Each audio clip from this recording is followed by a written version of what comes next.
Shalom, shalom, bienvenue à votre émission Parole qui éclaire. Mon nom est Arnoldine et je suis très contente d'être encore avec vous aujourd'hui pour qu'on puisse discuter toujours sur notre thème, les aspects de la dernière trompette, comme nous l'avions commencé depuis quelques semaines déjà. Alors, nous sommes sur le plateau virtuel de l'Évangile du Royaume. Je ne suis pas seule, je suis avec la sœur Sandra, la sœur Prisca et la sœur Clarisse. J'espère que vous allez bien, les sœurs. Amen. Amen, que le Seigneur soit béni. Donc, pour ceux qui avaient suivi l'émission de la dernière fois, nous étions en train de discuter sur le thème, les aspects de la dernière trompette.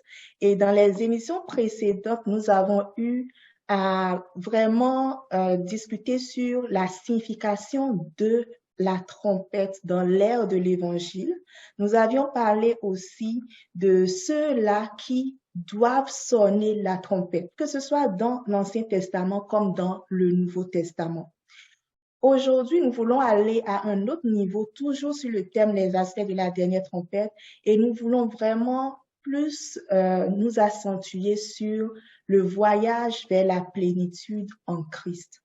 Donc, comme nous le savons, en fait, les enfants d'Israël, donc Israël dans la chair, devait faire un voyage de l'Égypte vers la terre promise qui est Canaan. De la même manière, nous qui sommes chrétiens, nous sommes en train de faire un voyage. Donc, aujourd'hui, j'aimerais qu'on puisse vraiment discuter sur qu'est-ce qui représente notre Canaan, en fait, pour nous qui sommes dans l'ère de l'Évangile, et également quel est le rôle de la trompette dans ce voyage que nous effectuons. Donc, voilà un peu le décor. Et donc, que le Saint-Esprit nous conduise dans les différents apports que nous aurons à amener sur ce thème. Donc, voilà, vous avez la parole, les sœurs. Amen. Sois bénie, sœur Arnoldine. Amen.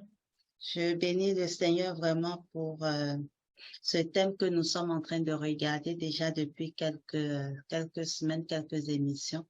Et comme tu le dis, nous comptons vraiment sur la grâce de l'Esprit du Dieu vivant pour nous éclairer davantage là-dessus.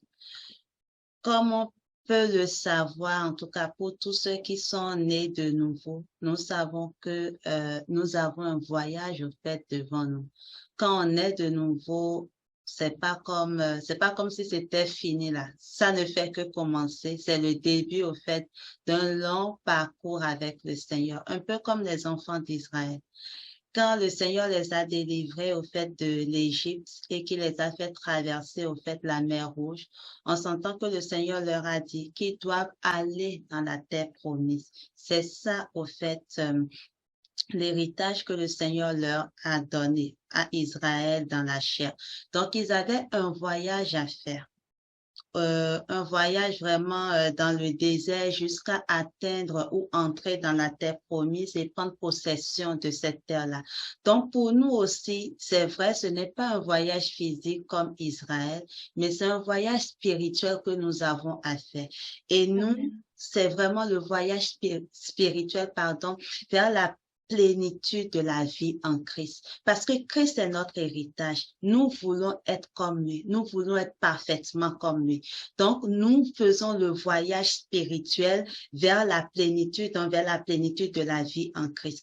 Et quand on parle de ça, on peut se dire, mais ouais, pour Israël, la terre promise, c'était clair. C'est un pays, c'est un lieu, c'est Canaan. Mais pour nous, c'est quoi?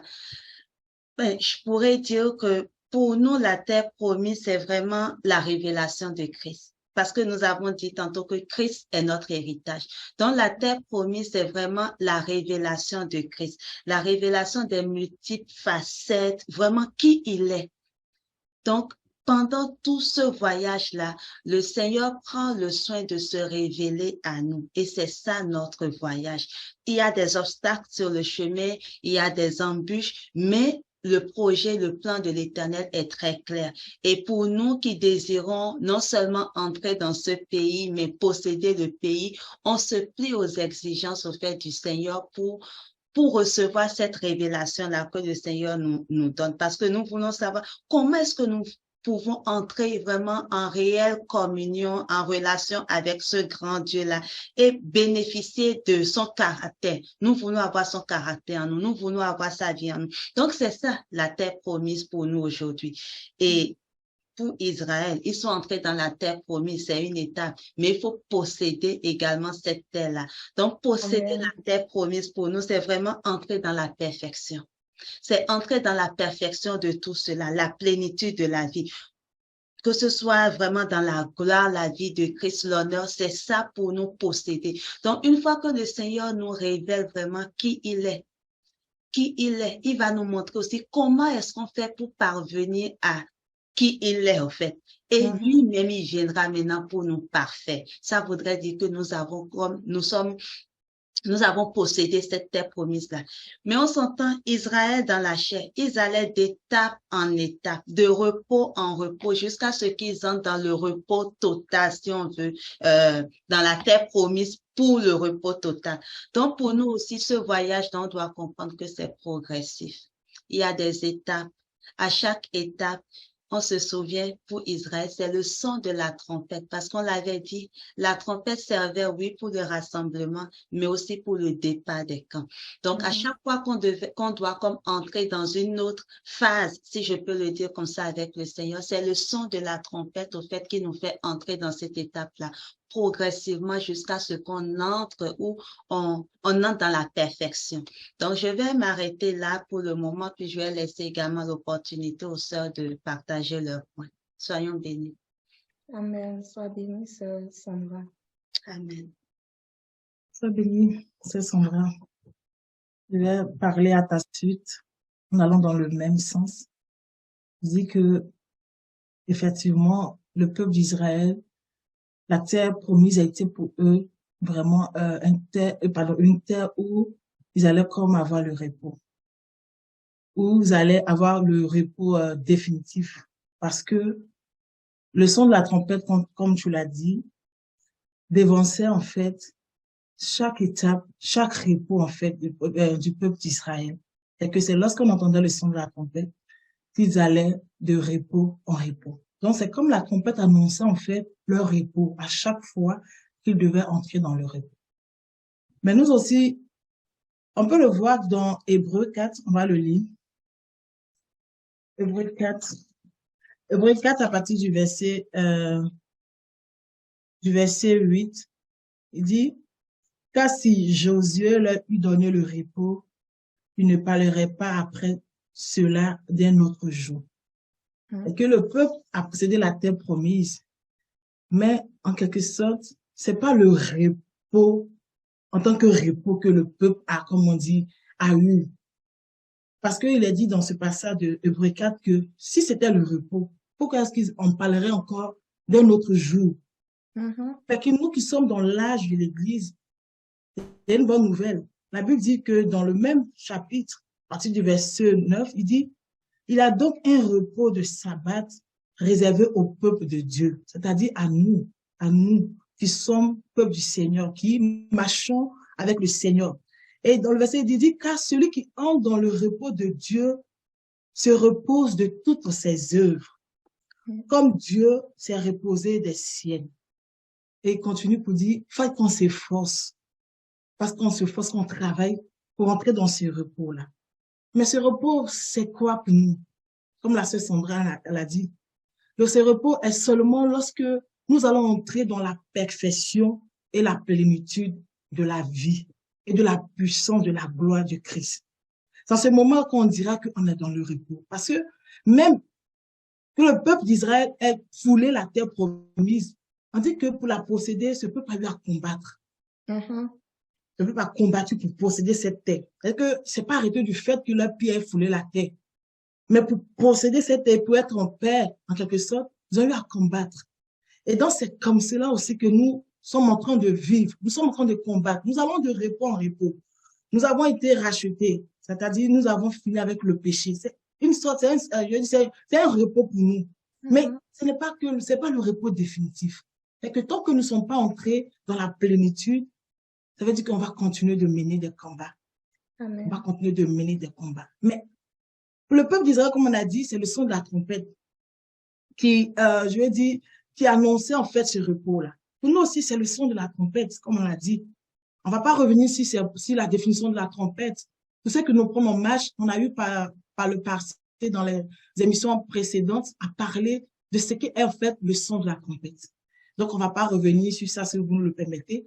Mais pour dire que pour entrer dans ce repos dont on attend, ça prend qu'on entende le son de la trompette. D'où il faut chaque jour s'exposer au son de la trompette. Parce que si tu n'entends pas le son, tu ne peux pas être dans le repos.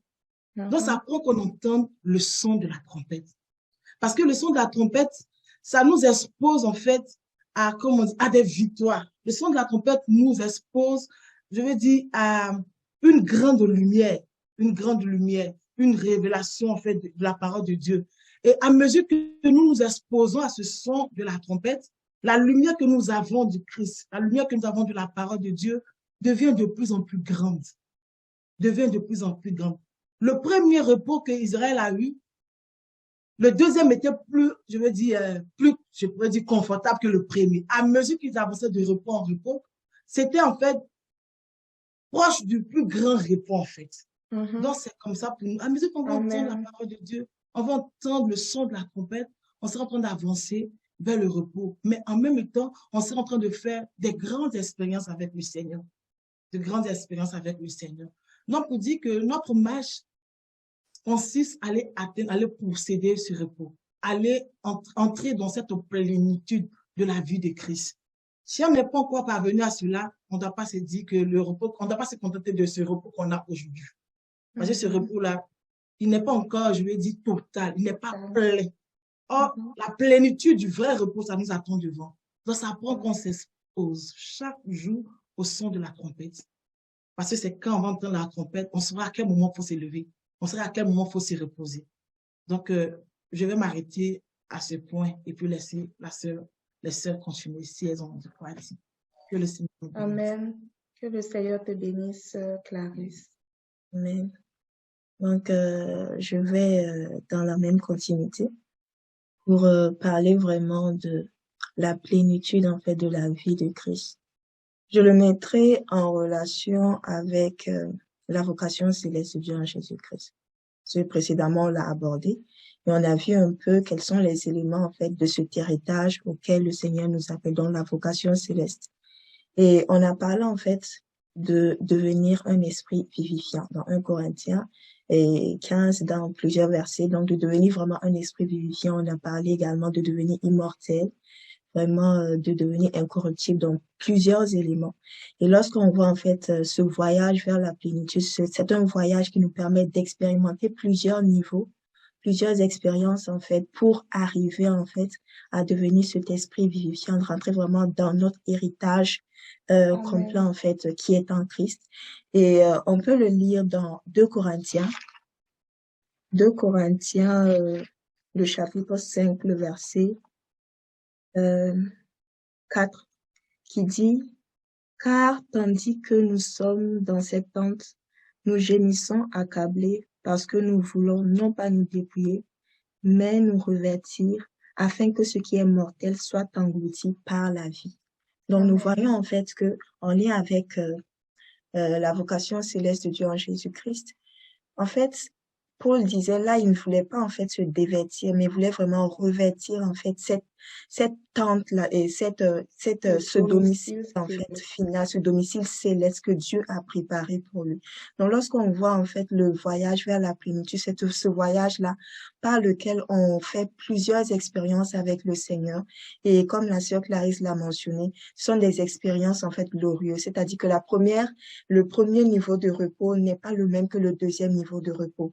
Et il faut en fait, le premier niveau de repos est un prérequis, est une exigence en fait pour pouvoir aller au deuxième niveau de repos. Donc, il fallait en fait que le peuple passe par toutes ces étapes-là pour enfin arriver en fait à la dernière station, au dernier lieu de repos, avant en fait d'entrer, de posséder en fait le pays. Donc, ces expériences-là dans plusieurs versets dans la Bible, le Seigneur a dit qu'il a envoyé le peuple dans le désert pour éprouver son cœur, pour vraiment l'apprendre l'humilité, pour l'apprendre à s'abandonner au Seigneur, afin qu'il puisse avoir tout le bagage nécessaire pour pouvoir vivre, en fait, et posséder vraiment, pour pouvoir vraiment, comment dirais-je, pouvoir vraiment, euh, je dirais, savourer en fait ce repos-là que le Seigneur leur donne dans la terre promise. Donc, c'était surtout vraiment en lien avec ces différents aspects-là. Et pour étayer également là-dessus, dans 2 Corinthiens 3, 18, qui nous dit, nous tous qui le visage découvert, contemplant comme dans un miroir, nous sommes transformés de gloire en gloire, comme par le Seigneur, l'Esprit et tout. Donc, pour dire que à chaque expérience, nous sommes transformés de gloire en gloire. Donc, à cette station, à ce niveau de repos, on acquiert un niveau de gloire. À l'autre niveau de repos, on acquiert un autre niveau de gloire. Ce qui nous permet vraiment d'avancer encore et encore et dans le Seigneur. C'est pourquoi, en fait, il faut que, à chaque fois que la trompette résonne, à chaque fois que le message qui vient, en fait, nous dit d'avancer, il faudrait qu'on avance. Parce que, rappelons-nous, dans le désert, en fait, il y a plusieurs qui ont dit, bon, suite à quelques révoltes et tout, ils disent, bon, on va retourner en Égypte. Mais c'est pas ce à quoi le Seigneur nous a appelés. Le Seigneur veut qu'on aille, qu'on avance avec lui. Donc, ça prend au peuple Amen. que le message est donné, de pouvoir reconnaître, en fait, OK, qu'est-ce que le Seigneur attend de nous? Où est-ce qu'on s'en va exactement? Parce que quand le Seigneur donne, si on le prend vraiment dans le contexte de l'âge de l'Église actuellement, lorsque le Seigneur envoie la parole, ça nous prend de savoir, OK, de comprendre réellement, je veux dire, connaissance théorique, de quoi est-ce que le Seigneur parle. Ensuite, il va nous dire comment est-ce qu'on peut rentrer. Mais dans comment est-ce qu'on peut rentrer, il va nous dire ce qu'il attend de nous individuellement et collectivement, mais également ce qu'il va également faire, parce que c'est lui qui nous permet d'entrer dans l'expérience de ce niveau de repos-là. Donc, ça prend de connaître, en fait, oui, ce que le Seigneur attend, ce que c'est que le repos, en fait, le repos auquel il nous appelle, mais également de savoir comment on doit vraiment rentrer, qu'est-ce qu'il attend réellement de nous et de répondre, parce que l'objectif, c'est cela. Donc, c'est vraiment de pouvoir discerner et clairement, en fait, le son de la trompette et de nous aligner suivant, en fait, l'appel que le Seigneur nous lance. Donc, c'est ce que je voulais ajouter. Amen. Amen. Que le Seigneur soit béni. Merci beaucoup pour les différents apports. Ce que je voudrais rajouter, pour faire un résumé, en fait, de tout ce qui a été dit, on comprend que nous avons aussi un canon spirituel, nous avons une destination que nous devons atteindre.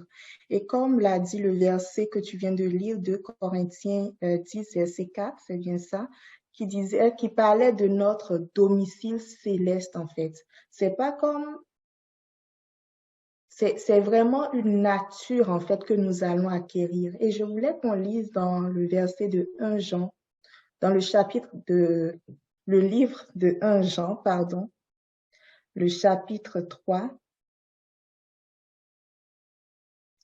1 Jean, le chapitre 3, le verset 2, qui dit, « Bien-aimés, nous sommes maintenant enfants de Dieu, et ce que nous serons n'a pas encore été manifesté. Mais nous savons que lorsque cela sera manifesté, nous serons semblables à lui, parce que nous le verrons tel qu'il est. » Donc, notre destination finale, c'est d'être semblable à Christ. C'est d'être vraiment rempli de la plénitude de Christ. Donc ça, c'est vraiment le premier point. Maintenant, comme vous l'avez dit, en fait, c'est de gloire en gloire. C'est en passant par des expériences spirituelles, en allant d'un niveau de repos à un niveau de repos, que nous allons pouvoir rentrer dans ce repos final. En allant d'un niveau de gloire à un autre niveau de gloire, que nous allons pouvoir revêtir cette gloire finale. Ce que j'aimerais rajouter, c'est qu'il y a vraiment deux choses importantes que nous devons avoir pour pouvoir expérimenter cette gloire, pour pouvoir expérimenter ce repos-là. Premièrement, ça prend la révélation du Seigneur. Comme on l'a dit, le peuple d'Israël est entré dans la terre promise, mais ils n'ont pas pu posséder la terre promise. Donc, ça prend vraiment que le Seigneur nous donne la révélation de sa parole, parce que c'est la trompette qui va proclamer les vérités rédemptrices du Seigneur qui va nous permettre en fait d'expérimenter ce niveau de gloire. Donc ça prend premièrement la révélation de cette parole-là. Dans le psaume 119, on dit « La révélation de ta parole est claire, elle donne de l'intelligence aux simples. » Donc, le Seigneur veut vraiment qu'on puisse avoir la révélation de sa parole, mais il ne va pas s'arrêter là. Il veut qu'on expérimente ce repos-là. Il veut que chaque vérité rédemptrice, que le Seigneur, chaque pensée glorieuse sur la rédemption que le Seigneur a pour nous, le Seigneur veut nous révéler ces pensées-là. Et il veut qu'on puisse rentrer dans cette pensée-là qu'il a pour nous. Et c'est de cette manière-là que nous évoluons de gloire en gloire, que nous allons d'un niveau de repos à un autre niveau de repos. Donc, ça prend vraiment ces deux éléments-là. Et nous savons que sans la lumière du Seigneur, on ne peut pas expérimenter ces deux points que je viens de citer, soit la révélation de la parole et puis l'expérience de la parole. Sans la lumière du Seigneur, on ne peut pas le faire. Donc, le Seigneur va donner une grande lumière pour nous permettre de connaître sa parole, mais non seulement la connaître, mais pouvoir l'expérimenter, parce que c'est l'expérience, en fait, qui fait la transformation. C'est quand on expérimente la parole du Seigneur que nous voyons la transformation se produire dans nos vies. Sinon, on peut connaître la Bible par cœur, mais sans rentrer vraiment dans l'expérience du changement de notre corps, dans l'expérience que le Seigneur veut pour nous, c'est-à-dire d'être semblable à lui. Donc vraiment, c'est ce que je voulais rajouter par rapport à tout ce que vous avez dit. Je ne sais pas si quelqu'un d'autre avait un apport, quelque chose qu'il avait à cœur et qu'il voudrait partager en plus de ce qui a déjà été dit, pardon. Juste un petit point, je pense qu'on l'a effleuré un peu en parlant, mais je voulais juste ramener ça. C'est vraiment un voyage, comme on l'a dit, ce n'est pas en un jour qu'on expérimente tout cela. Donc, que le Seigneur nous donne d'avoir nos reins sains. Et Amen. il y a beaucoup d'obstacles sur le chemin, comme on a pu le voir pour Israël dans la chair. Ils ont mené beaucoup de combats. Que le Seigneur nous donne dans ce voyage-là, de faire confiance en celui-là qui nous a fait sortir de l'Égypte et qui nous dit d'entrer dans la terre promise. Lorsque nous nous faisons totalement confiance dans ce voyage, c'est certain qu'il remporte les victoires pour nous. C'est certain, oui, il y aura des combats, il y aura des épreuves, il y aura des obstacles, mais avec le Seigneur, nous serons toujours triomphants. Jéricho était un exemple.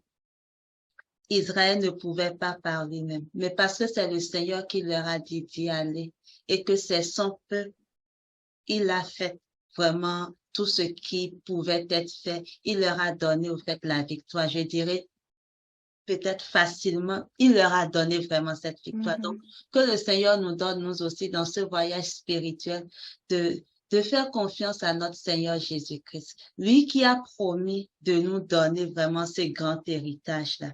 Il est fidèle pour nous y amener. Donc, ne nous arrêtons pas devant les situations, les épreuves de la vie. Ne disons pas, retournons en Égypte que c'était mieux, non. Mais allons tout droit. Continuons dans la marche et nous atteindrons vraiment l'objectif. C'est le point que je voulais ajouter. Soyons bénis. Amen, amen. Et puis d'ailleurs, dans Hébreu, on nous dit, efforçons-nous d'entrer dans ce repos.